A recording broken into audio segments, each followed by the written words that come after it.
Hello friends, welcome to botany competition point. Friends, आज हम लोग रेलवे ग्रुप डी का प्रैक्टिस सेट करेंगे, जिसमें टोटल 40 प्रश्न होंगे।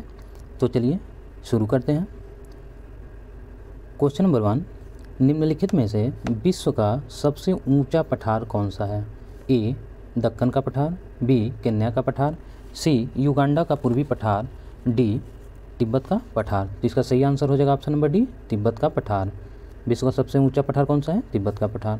क्वेश्चन नंबर 2, एसएस तारापोर समिति का संबंध किससे है? ए औद्योगिक रुग्णता से, बी बैंकों की एनपीए की समस्या से, सी रुपए की पूंजी खाते पर परिवर्तनीयता से, डी रुपए की चालू खाते पर पूर्ण परिवर्तनीयता से। तो इसका सही आंसर हो जाएगा ऑप्शन नंबर सी, रुपए की पूंजी खाते पर परिवर्तनीयता से। चलिए क्वेश्चन नंबर 3 देखते हैं। संसद के दोनों सदनों में गतिरोध की स्थिति में यदि लोकसभा का अध्यक्ष और उपाध्यक्ष दोनों अनुपस्थित हो तो संयुक्त बैठक की अध्यक्षता किसके द्वारा की जाती है? ए राज्यसभा के सभापति द्वारा, बी राज्यसभा के उपसभापति द्वारा, सी भारत के राष्ट्रपति द्वारा, डी संयुक्त बैठक में उपस्थित वरिष्ठ सदस्य द्वारा। तो इसका सही आंसर हो जाएगा ऑप्शन नंबर बी, राज्यसभा के उपसभापति द्वारा किया जाता है। नोट देख लेते हैं। राज्यसभा के सभापति, जिन्हें उपराष्ट्रपति कहा जाता है, संयुक्त बैठक की अध्यक्षता नहीं करता। क्यों नहीं करता? क्योंकि वह संसद के किसी भी सदन का सदस्य नहीं होता है। चलिए क्वेश्चन नंबर 4 देखते हैं। निम्नलिखित में से कौन सा भारत में सबसे बड़ा कंटेनर पोर्ट है? A Visakhapatnam, B new Mangalore, C Jawaharlal Nehru पत्तन, डी पारादीप। तो इसका सही आंसर हो जाएगा option number C, Jawaharlal Nehru पत्तन। यह जो है भारत में सबसे बड़ा कंटेनर पोर्ट है। अगला प्रश्न देखते हैं। निम्नलिखित में से कौन सा देश सार्क का सदस्य नहीं है? A Maldives, B Afghanistan, C Myanmar and D Nepal. तो इसका सही आंसर हो जाएगा ऑप्शन नंबर सी, म्यांमार जो है सार्क का सदस्य नहीं है। क्वेश्चन नंबर 6, टोपरा तथा मेरठ से 2 अशोक स्तंभ दिल्ली कौन लेकर आया था? ए अलाउद्दीन खिलजी, बी फिरोज शाह तुगलक, सी मोहम्मद गोरी या डी सिकंदर लोदी। तो बताइए, टोपरा तथा मेरठ से 2 अशोक स्तंभ ले दिल्ली कौन लाया था? इसका सही आंसर हो जाएगा option number B, Firoz Shah Tughlaq लेकर आया था। फ्रेंड्स, हम लोग थोड़ा फास्ट करेंगे क्योंकि 40 प्रश्न है इसमें। तो चलिए अगला प्रश्न देखते हैं। ट्रिम्स का पूरा नाम क्या होता है? तो ट्रिम्स का पूरा नाम जो होता है ट्रेड रिलेटेड इन्वेस्टमेंट मेजर्स होता है। अगला प्रश्न, निम्नलिखित जंगलों में से कौन सा जंगल पृथ्वी ग्रह के फेफड़ों के रूप में जाना जाता है? तो किसे पृथ्वी ग्रह के फेफड़ों के रूप में जाना जाता है? तो ये जो है अमेजन वर्षावन को जो है पृथ्वी ग्रह के फेफड़ों के रूप में जाना जाता है।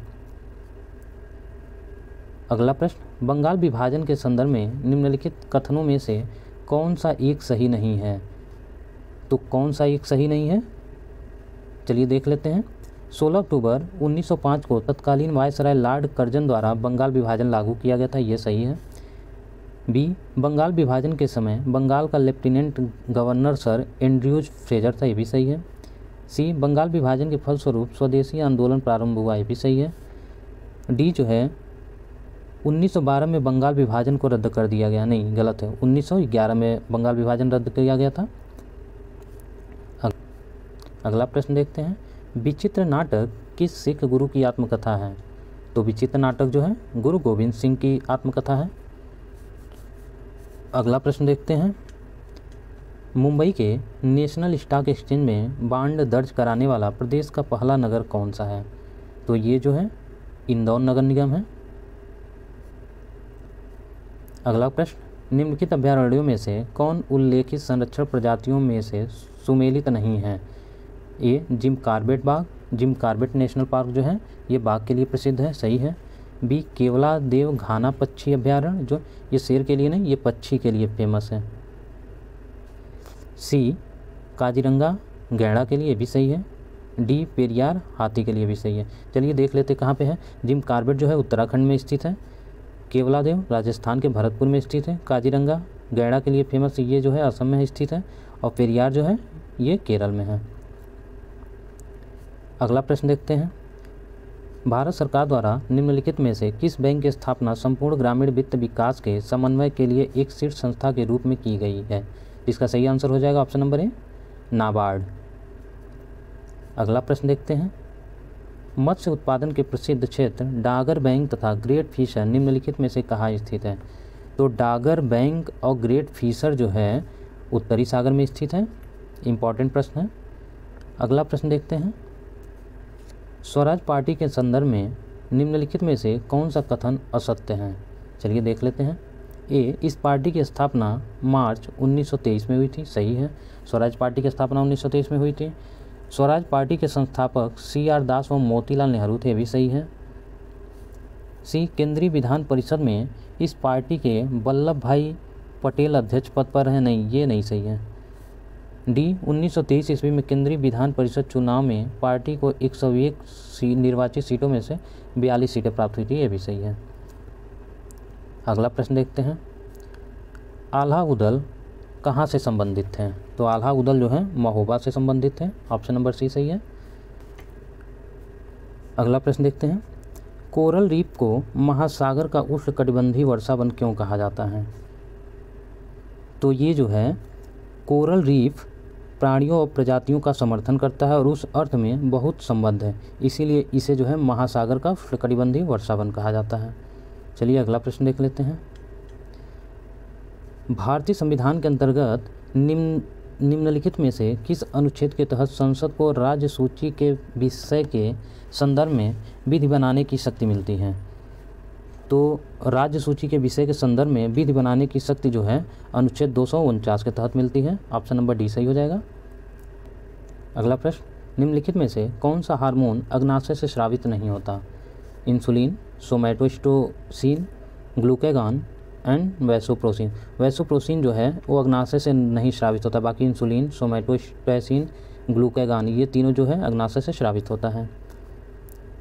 अगला प्रश्न, कौन वे दो ग्रह हैं जिनका सौर मंडल के अन्य ग्रहों की तुलना में परिक्रमण विपरीत दिशा में है? तो ये जो दो ग्रह हैं वो शुक्र और अरुण हैं, जिनका परिक्रमण विपरीत दिशा में होता है। अगला प्रश्न देख लेते हैं। किसी व्यक्ति का पूरा प्रतिबिंब देखने के लिए एक समतल दर्पण की न्यूनतम ऊंचाई कितनी होनी चाहिए? तो ये जो होता है व्यक्ति की ऊंचाई का आधा होना चाहिए। तो देखते हैं ऑप्शन में, ऑप्शन नंबर बी सही है। जैसे ये कोई व्यक्ति है, इसका पूरा प्रतिबिंब देखने के लिए समतल दर्पण में व्यक्ति की ऊंचाई की आधा जो है दर्पण होना चाहिए। अगला प्रश्न, फेमा विदेशी मुद्रा प्रबंधन अधिनियम को कब लागू किया गया? कब लागू किया? तो ये सन 2000 में लागू किया गया है। ऑप्शन नंबर सी सही हो जाएगा। अगला प्रश्न देखते हैं। आइसोथर्म निम्नलिखित में से कौन सी रेखाएं कहलाती हैं? जो आइसोथर्म होती हैं वो मानचित्र पर समान तापमान के स्थानों को मिलाते हुए खींची गई रेखा को कहा जाता है। इससे का ऑप्शन नंबर डी सही हो जाएगा। मानचित्र पर समान तापमान के स्थानों को मिलाते हुए खींची गई रेखा क्या कहलाती है? आइसोथर्म कहलाती है। अगला प्रश्न देखते हैं। निम्नलिखित में से कौन सा कार्य एंजाइम से संबंधित है? किससे संबंधित है? एंजाइम से। तो एंजाइम जो है यह जैव उत्प्रेरक है जो शरीर में होने वाली रासायनिक प्रक्रियाओं में सहायता करता है। तो यही सही है। ऑप्शन नंबर ए सही हो जाएगा। अगला प्रश्न, प्रकाश का रंग किससे निर्धारित होता है? आयाम से, तरंगदैर्घ्य से, तीव्रता से, वेग से। तो इसका सही आंसर हो जाएगा ऑप्शन नंबर बी, तरंगदैर्घ्य से। प्रकाश का रंग जो होता है किससे निर्धारित होता है? तरंगदैर्घ्य से। अगला प्रश्न, भारतीय संविधान के अंतर्गत निम्नलिखित में से किस अनुच्छेद के तहत संसद को राज्य सूची के विषय के संदर्भ में विधि बनाने की शक्ति है? तो विधि बनाने की शक्ति अनुच्छेद 249 में है। ऑप्शन नंबर डी सही हो जाएगा। अगला प्रश्न, निम्नलिखित में से कौन सा एंजाइम ग्लूकोज को इथेनॉल में परिवर्तित करने को प्रेरित करता है? तो ग्लूकोज को इथेनॉल में प्रेरित करने का काम जो है जाइमेज करता है। ऑप्शन नंबर ए सही हो जाएगा। अगला प्रश्न, ग्रहों की गति के नियम प्रतिपादित किसके द्वारा किए गए थे? तो बताइए, ग्रहों की गति के नियम किसके द्वारा प्रतिपादित किए गए थे? तो ये ऑप्शन नंबर बी सही हो जाएगा, केपलर द्वारा। चलिए अगला प्रश्न देख लेते हैं।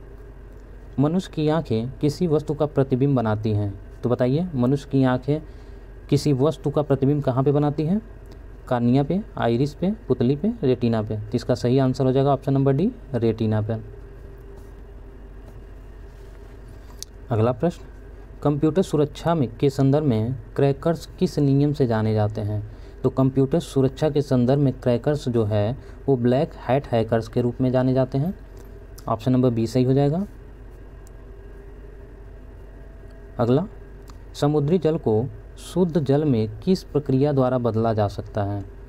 तो बताइए, समुद्री जल को शुद्ध जल में किस प्रक्रिया द्वारा बदला जा सकता है? तो यह जो होता है उत्क्रम परासरण द्वारा बदला जा सकता है। ऑप्शन नंबर डी सही हो जाएगा, उत्क्रम परासरण। अगला प्रश्न, प्रदूषण युक्त वायुमंडल को निम्न में से किसके द्वारा स्वच्छ किया जाता है? ऑक्सीजन द्वारा, वर्षा द्वारा, नाइट्रोजन द्वारा या हवा द्वारा? तो प्रदूषण युक्त वायुमंडल को जो है वर्षा द्वारा शुद्ध किया जाता है। चलिए अगला प्रश्न देख लेते हैं। निम्नलिखित गैस मिश्रणों में से कौन सा गैस बिल्डिंग के लिए प्रयुक्त होता है? तो बताइए, गैस बिल्डिंग के लिए कौन सा गैस प्रयुक्त होता है? तो वह जो होता है oxygen plus acetylene. Option number B सही हो जाएगा। गैस बिल्डिंग के लिए ऑक्सीजन तथा एसिटिलीन प्रयुक्त की जाती है। अगला प्रश्न, यूजर के बारे में सूचना संग्रहित करने वाली फाइलें क्या कहलाती हैं? कुकीज, फ्लेम, स्पैम, उपरोक्त में से कोई नहीं।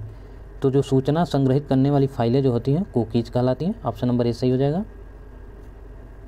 अगला प्रश्न, वैक्सीन सॉफ्टवेयर का प्रयोग निम्नलिखित में से किसके नियंत्रण के लिए किया जाता है? तो वैक्सीन सॉफ्टवेयर का प्रयोग जो है वह वायरस की कमियों के लिए किया जाता है, उसका वायरस के नियंत्रण के लिए। ऑप्शन नंबर डी सही हो जाएगा। अगला प्रश्न देखते हैं, निम्नलिखित में से कौन मानव रक्त की श्वेत रक्त कणिका नहीं है? तो श्वेत रक्त कणिका जो है जेंथोफिल नहीं है, बाकी न्यूट्रोफिल, बेसोफिल्स, इयोसिनोफिल्स तीनों हैं। ऑप्शन नंबर डी सही हो जाएगा, जेंथोफिल नहीं है। अगला प्रश्न, ग्रीन मफलर किससे संबंधित है? तो ग्रीन मफलर जो होता है ध्वनि प्रदूषण से संबंधित होता है। ऑप्शन नंबर सी सही हो जाएगा, ध्वनि प्रदूषण से संबंधित है, इंपॉर्टेंट है। अगला, निम्नलिखित में से किसकी मात्रा अम्ल वर्षा में सबसे अधिक होती है? तो अम्ल वर्षा में जो होता है देख लेते हैं, HCl, HNO3, H2SO4, H2CO3। तो अम्ल वर्षा में सबसे ज़्यादा H2SO4 होता है। ऑप्शन नंबर सी सही है। अगला प्रश्न, साइबल लॉ की शब्दावली में DOS का क्या अर्थ होता है? तो DOS का अर्थ जो होता है वो डिनायल ऑफ सर्विस होता है। ऑप्शन नंबर ए सही हो जाएगा। अगला, जैव उपचारण बायोरिमिडिटेशन से क्या तात्पर्य है? जो जैव उपचारण है वह जीवों द्वारा पर्यावरण से विषैले पदार्थों का निष्कासन करता है। ऑप्शन नंबर ए सही हो जाएगा।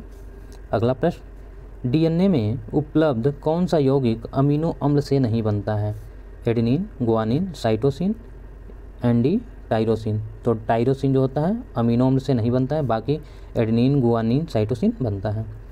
फ्रेंड्स, यदि ये वीडियो आप लोगों को अच्छा लगा तो चैनल को सब्सक्राइब और लाइक ज़रूर कीजिएगा। Thank you.